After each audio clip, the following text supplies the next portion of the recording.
U.S. women's soccer team. This is Megan Rapinoe. You remember Megan. Hates America and everything that's attached to it.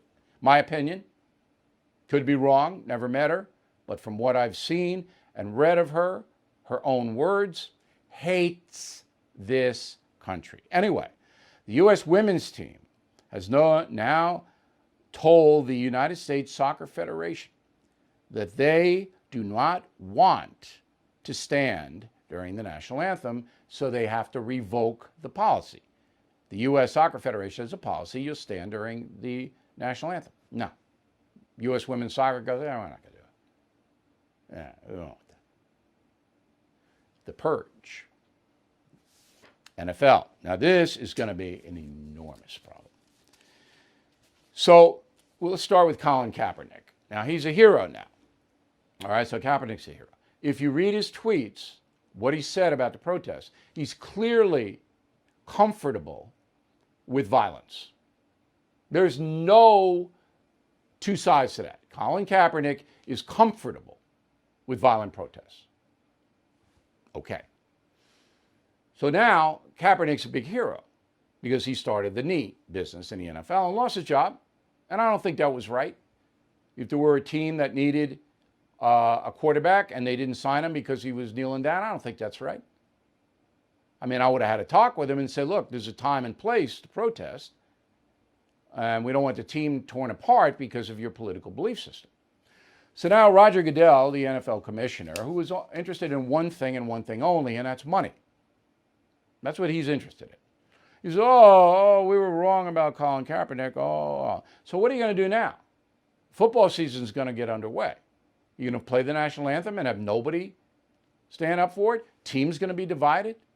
70% of the players are African American. They're under tremendous pressure to kneel. All the African American players are under tremendous pressure.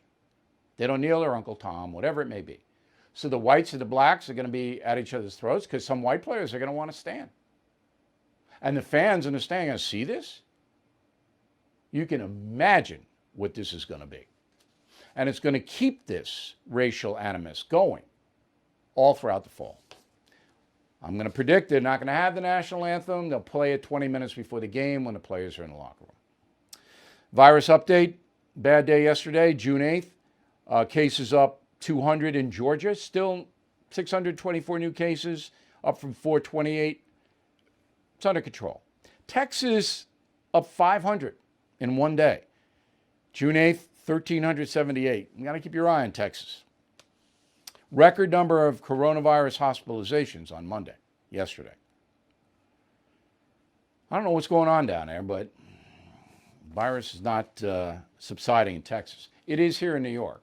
We got 18 phases, I think. Governor Cuomo, I kind of lost track of how many phases there are now. I think we're in phase 2, but we may be in phase 1.5 or 1 3/4. But stuff's starting to open. By July 4th, everything should be open in New York. California, you got a lot of phases out there. San Francisco's a riot. And I don't know how anybody can live there. So San Francisco, no matter what happens, they're not opening anything till mid-August. So blank you, we're not opening in mid-August. We don't care what happens. San Francisco. Meanwhile, the homeless people are still out, still doing whatever they want to do. No shortage of narcotics. They're still shooting up every day right in front of the kids. San Francisco, there you go. All right. Now we're going to go on to this day in history. On June 4th, 1942, a Nazi named Reinhard Heydrich, second in command at the SS, was assassinated in Czechoslovakia by anti-Nazi commandos. This is a vicious, brutal animal, partial architect of the Holocaust, blown up in his staff car on the way to the Prague airport. Good. He's dead. Okay? Then on June 9th, today, 78 years ago, Hitler orders the town nearby where Heydrich was assassinated to be razed. The town is Lidice, the town in Czechoslovakia.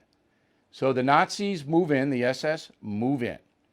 They slaughter 192 men, 60 women, 88 children. line them up, shoot them down.